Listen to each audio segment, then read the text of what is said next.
our clean tech startup designer, passionate about social entrepreneurship, and she launched Design for America here at Anderson. And we have Manos, the founder of Very Nice, a global design and innovation consultancy that dedicates over 50% of its efforts to nonprofits. And last but not least, we have Jeffrey Daniels, the principal of Jeffrey Daniels Architects, who's dedicated to making works of architecture that enhance communities and inspire people to create. So we have a lovely panel here with us, and Jinsop is so engaging and so real. He definitely knows how to talk to people. So can you guys kind of give us your first reactions to his talk and kind of some major takeaways that you took from what he just said? Okay. I guess the first thing I thought of was just how many products we interact with every day that don't incorporate the 5 senses. And as a future marketer coming out of Anderson, something that I definitely want to take into consideration during the innovation and new product development process.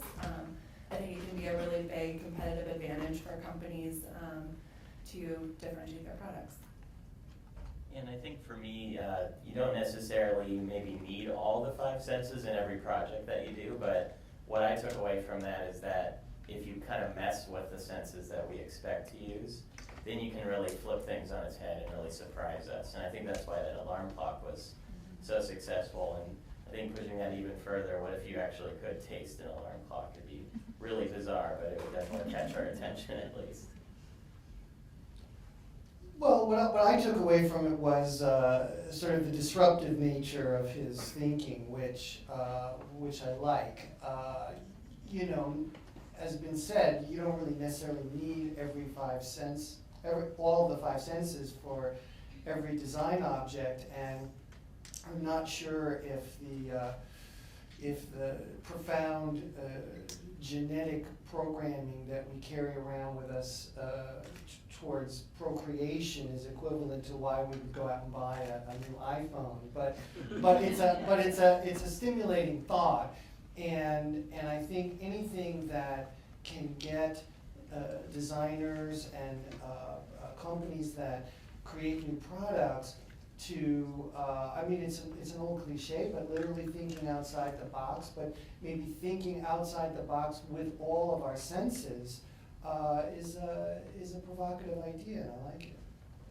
Yeah, I think you guys touched on a couple of things there that are can really mean something for people trying to make products that are innovative and that are different and new and stand out. And so Jeff, you brought up the iPhone, and I'm wondering kind of what other products out there do you guys think are great products that they kind of stood out to you as great designs, and who's doing them? Oh, we're doing something. Anyone can jump up and talk about whatever you guys. Yeah, I think there are a lot of companies that are doing very disruptive things. You can look at like the Nest, the learning thermostat. That's something that has formerly been this really ugly white box that sat on your wall, and now it's a learning piece of technology that allows you to interact with energy consumption in a whole new way. From the consumer product side, I think there's a lot of room for growth with regards to packaging design in particular. I saw a really interesting piece around that, and that 30% of our waste is from packaging. And so there's this really interesting concept with Glad trash bags, and so they've eliminated the packaging from it, and so you have a roll of trash bags, and they basically come out from the middle, and then the last bag in the roll has all the copy and print and branding or whatever, but you can still use that final bag. So when you're done with the whole roll, there's absolutely no waste aside from the actual waste you're throwing away in the bag. So I thought that was a really clever way to use design in the whole end-to-end experience of a product, and I think more companies can take advantage of that. I think for me, some of the most successful products, and this goes completely against the 5 senses graph, are the ones that you don't really notice. So if you think about the paper clip, that was a pretty genius invention that we all take for granted, but somebody did make that thing, right? And you never really think about what it looks like, or hopefully not what it tastes like, or much beyond just the functionality of it.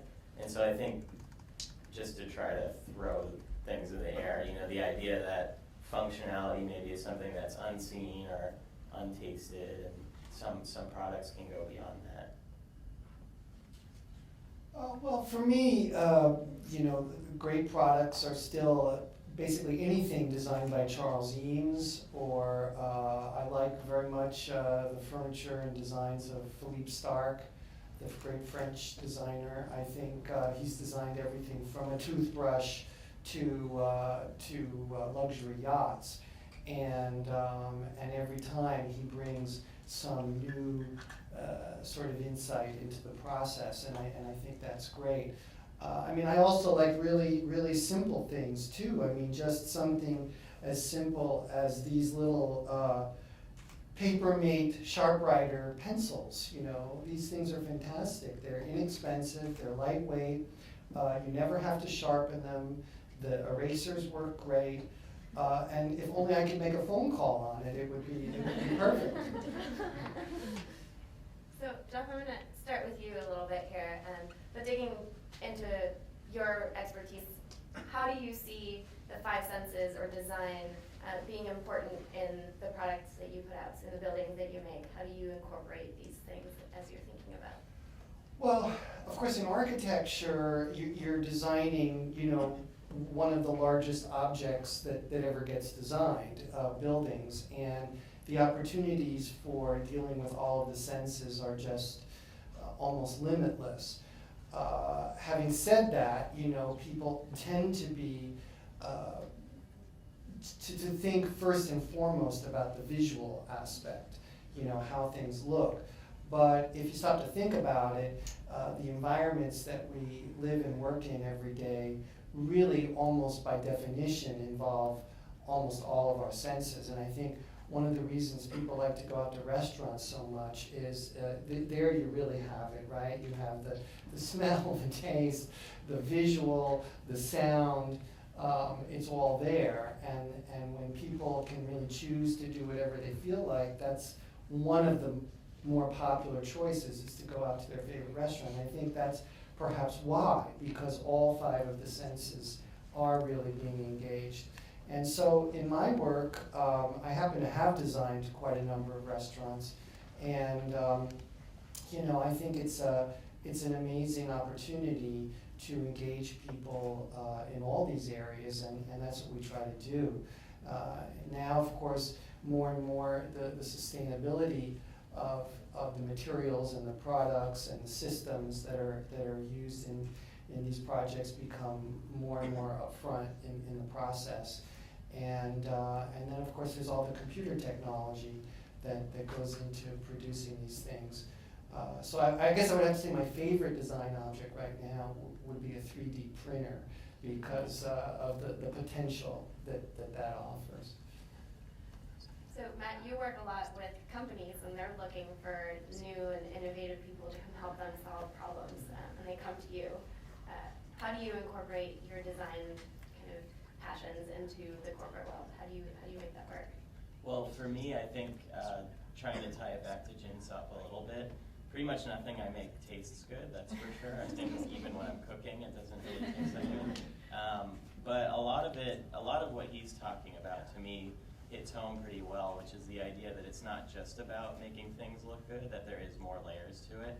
For me, it's not so much those other senses when I'm working with clients or on any project in general. It's more about, what is the thinking behind that? What's kind of the strategy behind that? What's the user experience behind it? Kind of going back to that paperclip comment that I made earlier, the things that can't really be seen, those are the things that I'm most excited about designing, funny enough.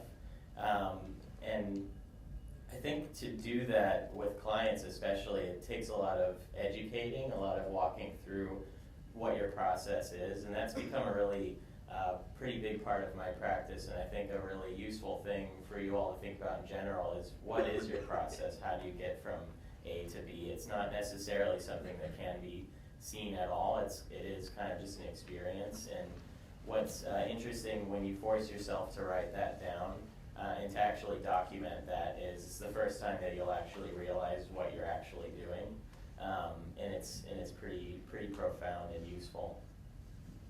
Definitely.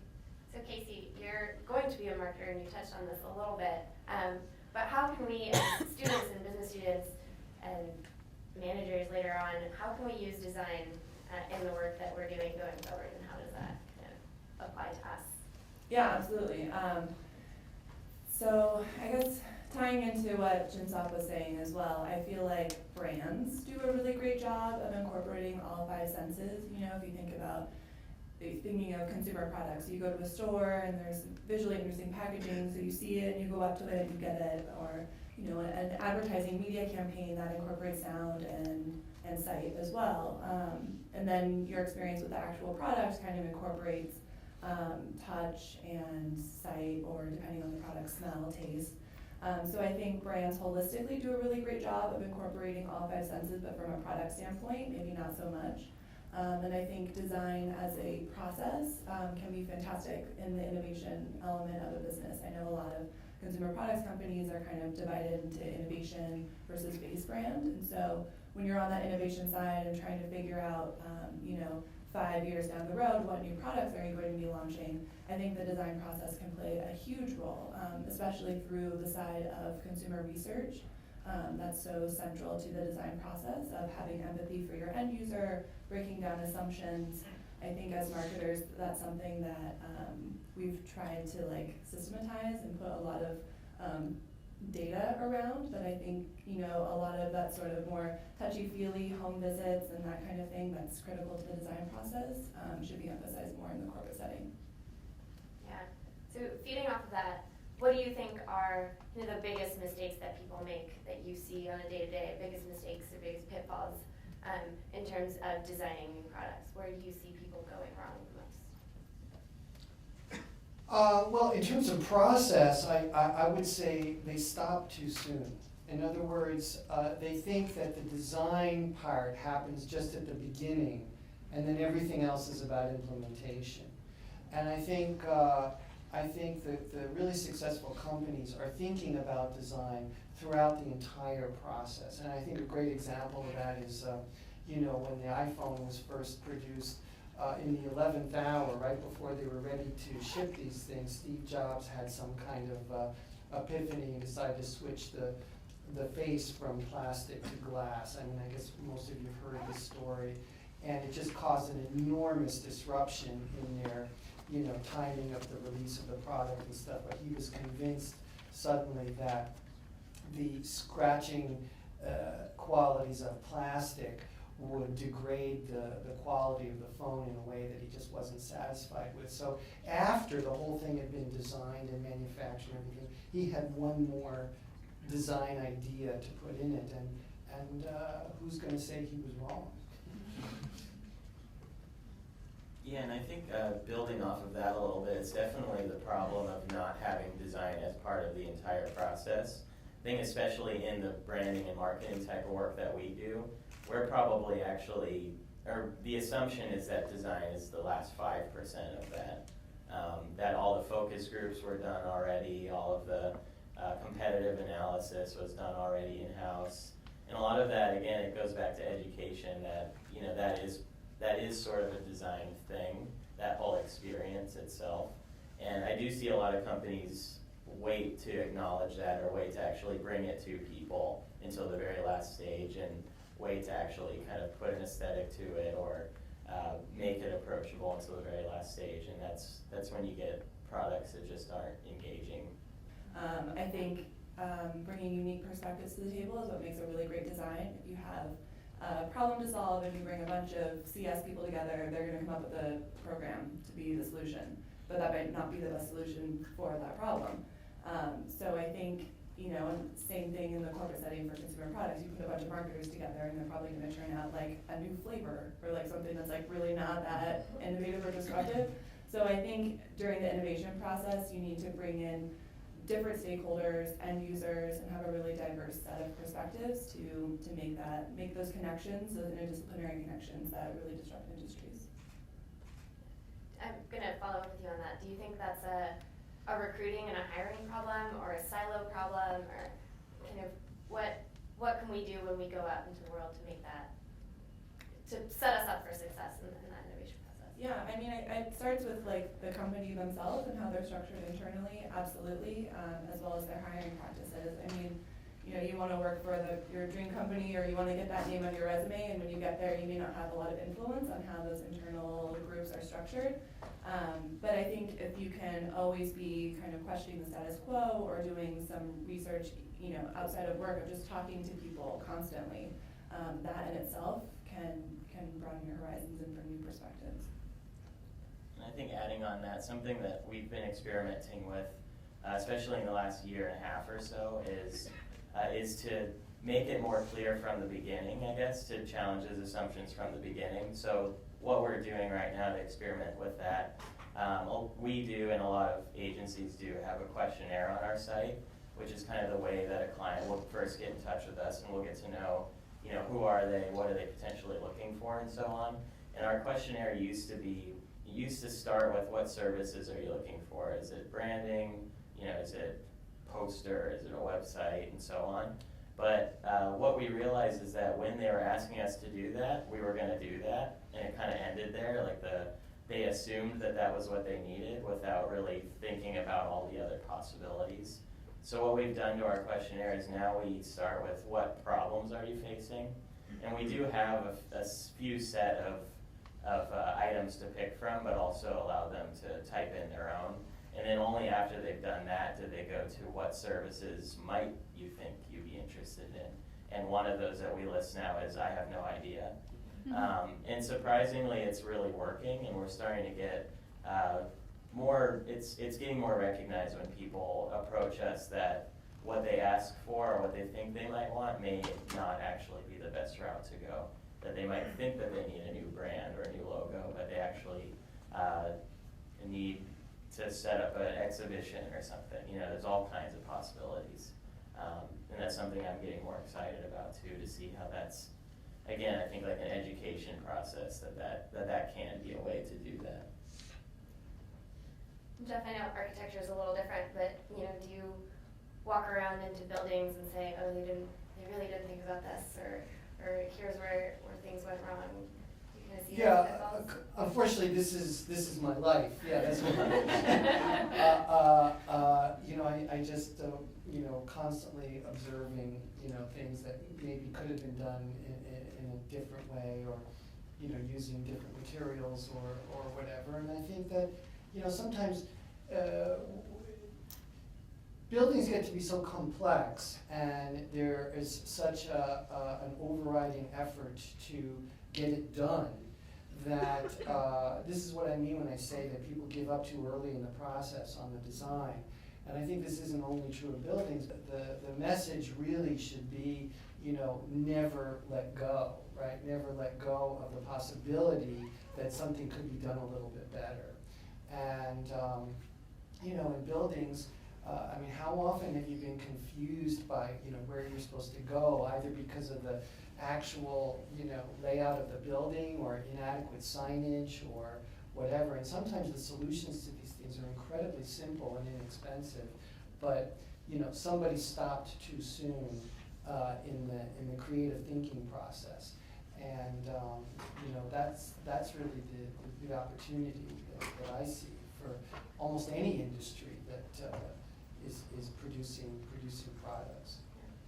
So when you say creative thinking process, I know a lot of times, you know, we're business students or engineers, and we think we're not creative. So what are your ways of kind of getting in the creative mood, or getting into that creative thinking process? Are there, you know, tips or tricks that you use every day in your work? Well, for me, you just have to immerse yourself in the issues that might be pertinent to the problem. And so, you know, if I'm dealing with a certain kind of site, or a certain kind of material, or a certain use of a building, I just try to surround myself with examples of things that could be inspirational, you know, in that way. And I think that the impact of a visual display as a source of inspiration can never be underestimated. You know, Walt Disney had an enormous rendering of Disneyland on his wall for many, many years before they actually built Disneyland. And it was just a constant reminder of where he was headed and what he wanted to achieve. And I think that could be, a method that anybody could employ. So we should start putting pictures on our walls. Absolutely, absolutely. For those of you with undecorated homes, it's a good tip to take. Well, I mean, that's basically like what Pinterest was founded on, was like that idea. So that's a digital representation of exactly what was mentioned previously. And as cheesy as it sounds, I do it all the time. I was like trying to format AMR slides. I was like, I'm gonna look on Pinterest to see cool graphic designs to like get inspired. And like once I saw those visualizations and like that sparked new ideas, and as long as you kind of have that yes and mentality and like wanna build on what's already there, I think that's a really good starting place. To me, I think it's about getting as naive and uncomfortable as possible. I'm always throwing myself into situations where I pretend like I know what I'm talking about, but rarely do I ever know what I'm talking about. There's been lots of projects we've taken on, currently right now too, but also in the past where I know like the first website that I ever did, it was a long time ago. I lied to the client and said I knew how to code, but I had never tried coding in my entire life, and somehow they refused to ask for previous examples, so we just ran with it, and that's how I learned how to do, HTML and CSS was through that experience. And then more recently, we're getting these more and more challenging projects that I'm always pretty terrified about, but pretend like I'm not. And I think when you are open to being naive and open to saying like, okay, I'm trained as a designer, but today I want to be an architect, or today I want to be a cook, who knows? And being open to trying that and really messing up with it, I think can lead to really interesting perspectives. But sometimes when you are too deep within your own practice or your own field, you miss the most obvious things, whereas if you go into another field completely, something totally different than what you're used to, you'll come up with really pretty stupid ideas actually, but funny enough, those stupid ideas have never been considered before, and they might actually work. And I think there's lots of really great examples of that actually happening, and yeah, I encourage you guys to try that out, get a little bit uncomfortable. Yeah. Well, you probably all heard the famous lecture Steve Jobs gave at Stanford, and the final message, stay hungry, stay foolish, I think just sort of echoes what you just said, and I think that that absolutely can apply to any situation in business or design, and I think it's a terrific message. Yeah, Matt, you were just touching on again, both on the be foolish, be crazy side, but also on the be different, right? And so you're kind of looping back into that diversity that Casey was talking about earlier, and how important it is to have people who think outside of that person who's been so immersed in their project for such a long time that they kind of stuck on the same problems that you've seen all the time. Right.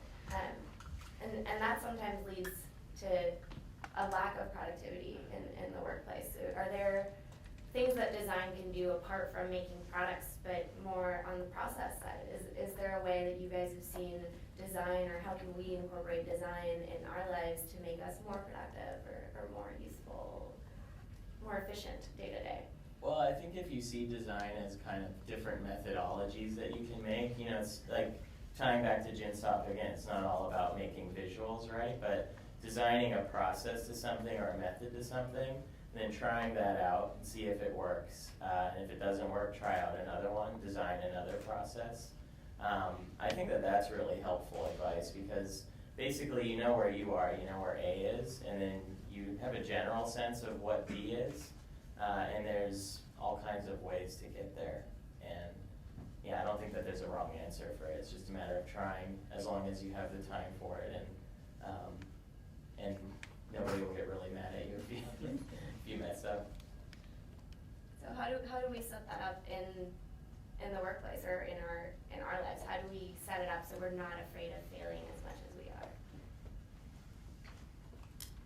Well, I think more and more business people should immerse themselves in the arts in general. And what I mean by that is not only looking at the arts, but also spending time with creative people if they are not already involved in that, because there's a kind of disruptive nature to the creative mind of most artists that that's why they do what they do.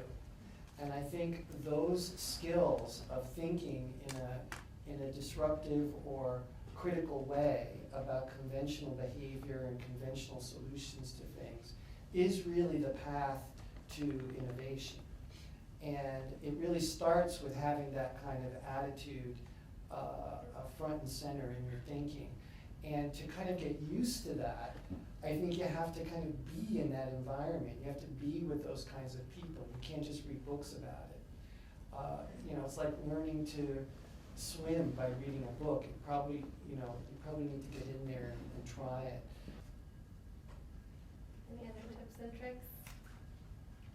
I mean, the whole idea of failure, I think it has a lot to do with honestly education reform a little bit.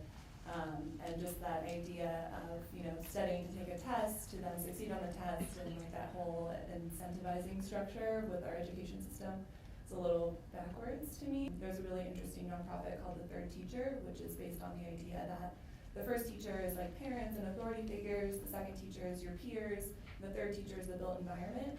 And like the physical structure of schools these days is pretty depressing, I think, a lot of times. So I think there's a big role that design can play on that side as well as on the curriculum side. I think design teaches you how to fail and that it's okay, and the process is all about iteration. So by that very nature, you're expected to fail. And so there's an organization called Project H, which is this woman based out of Chicago, and she goes to different schools and teaches the design process to like elementary and junior high students, and like teaches them how to weld and build, and it's all about that experience again. And so I feel like education is really where it all begins. That's a really good point, and also it speaks to a lot of trends that are happening right now too with game-based learning, where it is the idea that multiple choice maybe doesn't have one answer, that if you get it wrong, you can try again. Like in a game, if you're a character that dies, what happens? It doesn't turn off and you have to go home, right? You can reboot and start over and play again. And it's competitive too. It's a different type of success criteria. It's not A, B, C, D. It's different type of ranking, different type of thinking. You can always get to A if you start over and try again. And I think I really like the work that's being done in that space. So if you haven't looked into it, it's worth checking out game-based learning. Well, I have an 11-year-old son, and he's fascinated with Minecraft, and I don't know that much about the game, although I've watched him play it. And but I read recently a little bit about the guy who came up with the Minecraft concept. He's a Swedish game designer, a young guy who just did this kind of in his home, in the beginning. And basically, his idea was to come up with a game where there are no winners and losers, and there really are no rules. And I think that the engaging thing about Minecraft is just that it's a lot like life, where you're just doing things because you feel compelled to do them. And you can't really be wrong and you can't really be right. You can just go out there and do them. And I think, it's a very interesting model, I think, and I think it's one of the reasons why it's been so successful. Yeah, it's so interesting that you bring up education and kind of reforming it and reshaping it. I don't know if you guys have had a chance to watch the TED Prize winning talk that has aired and is now on TED.com, but it's about the hole-in-the-wall computers that I'm going to not remember his name right now, but they went out to rural India and they put a hole in the wall with a computer in it, and they realized that was sometimes 10 times better than having a school teacher go out there. They're kids learning about how to recombine DNA to make biotech products through a computer that was just sitting there and there's no one else there, and these are 8 and 12-year-olds. So, really, really great point you bring up there to kind of think about, how to take our culture and our structures that we have set up and how to change them. So the question that comes up for me is, we have education and we also have government, and we have a system that's been not necessarily failing us, but being a little more difficult than we've been used to, in the last few years. And, are there other industries? Is government one of the places that could use design or creative thinking, or big corporations that have been struggling lately? Well, I think something that commonly happens, and goes back to talking about challenging assumptions we were talking about earlier, where instead of saying, like let's take a corporation for example, instead of saying, how do we fix this, it's more asking, why do we do that? And what about that works, what about that doesn't work? So it's not always putting a Band-Aid on your problems, but it's instead just trying to think, how the hell did that scab get there, right? I think that type of thinking, especially in government and in education too, which are two things that change very, very slowly, it's rare to come across, I guess people are willing to ask questions like that, but I think that we'll have to do that soon. I think in education lately we've seen a lot of entrepreneurs coming to light, figuring out what small pain point can they make a big impact in. And while, it is really tough, like there's a million school districts and boards and, that's going to be a very slow process, but I think there's still room for entrepreneurs in that space. And I'm excited to see, just like public interest in general, what entrepreneurs are going to come forward to act as partners to local governments and create value on the private side for a lot of problems or social issues that have largely been handled by the government. So I think they're like a more hybrid model we might be seeing in the future. Well, and I would just add to that, I think that the point about education is just really well taken, and that, going back to the theme of the 5 senses, I think that what's missing in especially a lot of early education is a real, passion for getting kids to see the interrelationships of all those things. And we tend to think of an educated person as a text-based learner, right? Or someone who's achieved a certain level of text-based understanding, when in fact, what we really need is a well interwoven understanding of what we understand about the world through all 5 of the senses, and that will take a lot of innovation. And I think that it's a huge open space right now of possibility for learning. So at this point, I'm going to ask you guys to come up with some questions. If anyone has one right now, we can go for it, or I can keep talking for a little bit longer. And we can. I'm just curious to ask you guys, what your favorite little knick-knack or your favorite product is, apart from what you've talked about. Some of the upcoming new products that you think are very uniquely designed to meet more senses than your average product. So maybe not one of Matt's favorites, but. Well, I have one that doesn't have a lot of, actually it could result in a lot of senses. There's a new, we're all familiar with kind of the idea of hyper-local, and a lot of people say that there hasn't been a lot of innovation in that space, but there is a new social network that popped up called Nextdoor. I don't know if you guys have heard of that, but it's just a super interesting product, a digital product that basically you can create your own micro social network for your street.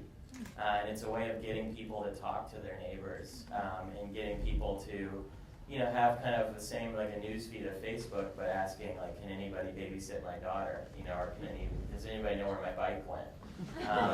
And I think that it's interesting that there hasn't really been much done in that type of space. And I'm kind of excited to see where that goes, so, yeah. That's definitely a life hack. Yeah, definitely. That sounds great. I mean, I would encourage anybody to look up the work of a very interesting Japanese architect named Shigeru Ban, who you may or may not know. He's very well known, but he's actually building many different types of buildings out of cardboard, different ways in which he uses recycled cardboard. And he's done everything from housing to churches to disaster relief structures in places like Haiti and other places. And it's an example of very disruptive thinking in an industry like the construction industry, which is probably as resistant to change as any industry you could think of. but he's really managed to forge a path of using different systems, different technologies. And in a way, it does incorporate many of the senses. I don't know, I've never smelled or tasted one of his buildings, but it's a possibility. Well, mine is definitely not that profound, but there's an app that I'm obsessed with right now called Sansa. I don't know if you guys have heard of it, but I just love the user experience through it. And so basically what it is, it's a music app, and so you just say like what you're feeling like right now. So you're like, I'm cooking, or I'm pregame with friends, or whatever activity you're doing, you like select that, and then it shows you like the playlists that fit that experience that you want to create, and then you select your playlist. And so like just that user experience, I think, is really great, and it goes back to the point of like end to end, like it's not just about delivering music, but the process of how you get there. Very cool.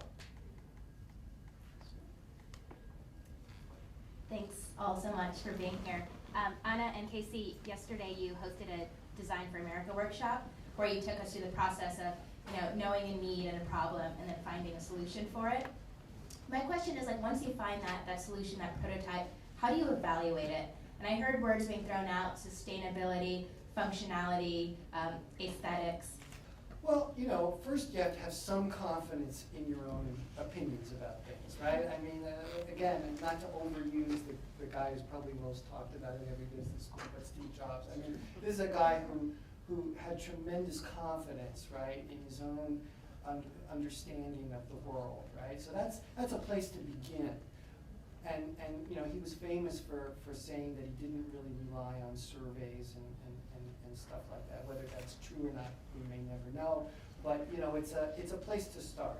And I think then but you do have to test these things out with people, and it depends on what the nature of the product is. Buildings are a little difficult to test out before you build them, although we are getting very close to that in some of the computer database simulations that are now being created, where you can test out not only visually what it looks like, but how all the different systems interrelate with one another. But in terms of the emotional response of people, which may be what you're really thinking about, I think that you have to show it, you have to share it in different ways, to see how well it works for people. Yeah, I think the worst thing you can do is be a cubicle designer, I like to call it, where you're making something in your box and then all of a sudden you ship it out and people are supposed to like it. And I think that the whole design thinking thing is really changing that, and making the users kind of the collaborators in making that. And if you're making it with the people that are going to use it, it's pretty hard to not know what their reactions are going to be because they have a hand in it. I think for the first time, like, just revenue is not the only metric being used to measure success.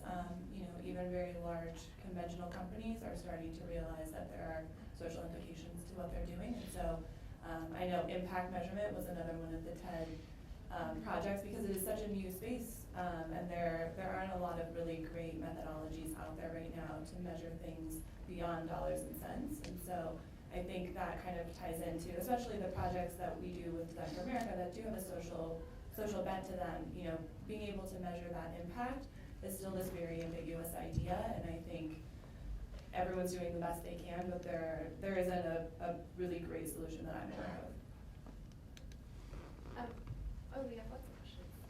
It'd be great to listen to the entire panel and maybe hear about your favorite blog or a book or the place you go to seek out inspiration that helps you with creativity. For me, at least, there's kind of a lot of different blogs that I'm always pulling up every day, and they range from, a lot of that is purely design inspiration. There's siteinspire.net has the best, user experience design stuff to look at. There's blogs like designworklife.com that show good branding projects and kind of more like transmedia type of stuff. But then, for me, really, for inspiration, it's such a project by project basis.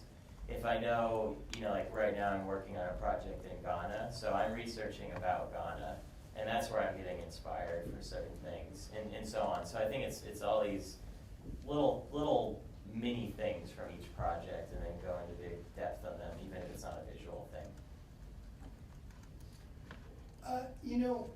I would say actually, in terms of getting inspired by what would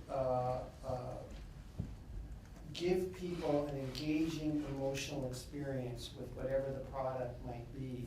I mean, one has to assume it has to function, right, on some level, whatever its purpose is intended to be. But to be really successful, it has to more than function, right? It has to reach out to people on some emotional level.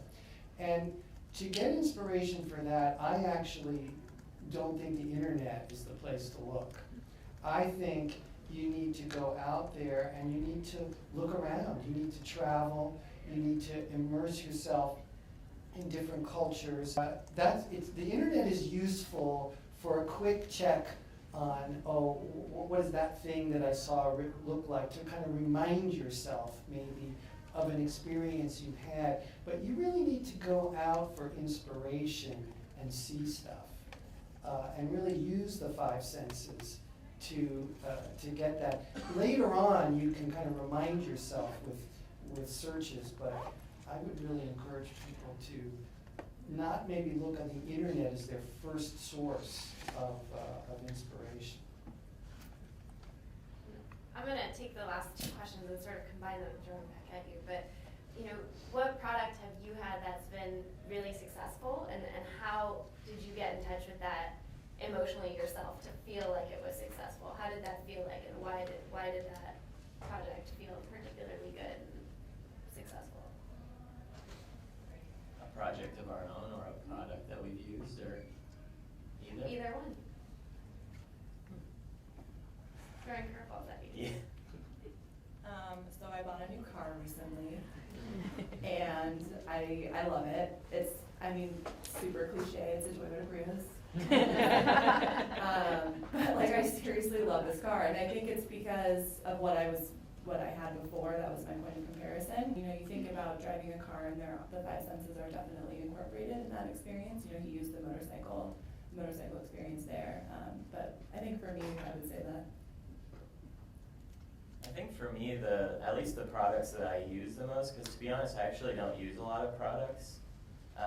Surprisingly, not really any apps, or I don't have any project management tools that I use, nothing. I just use this thing and the Stickies app on your Mac. So it's completely chaotic, but for whatever reason, that works for me.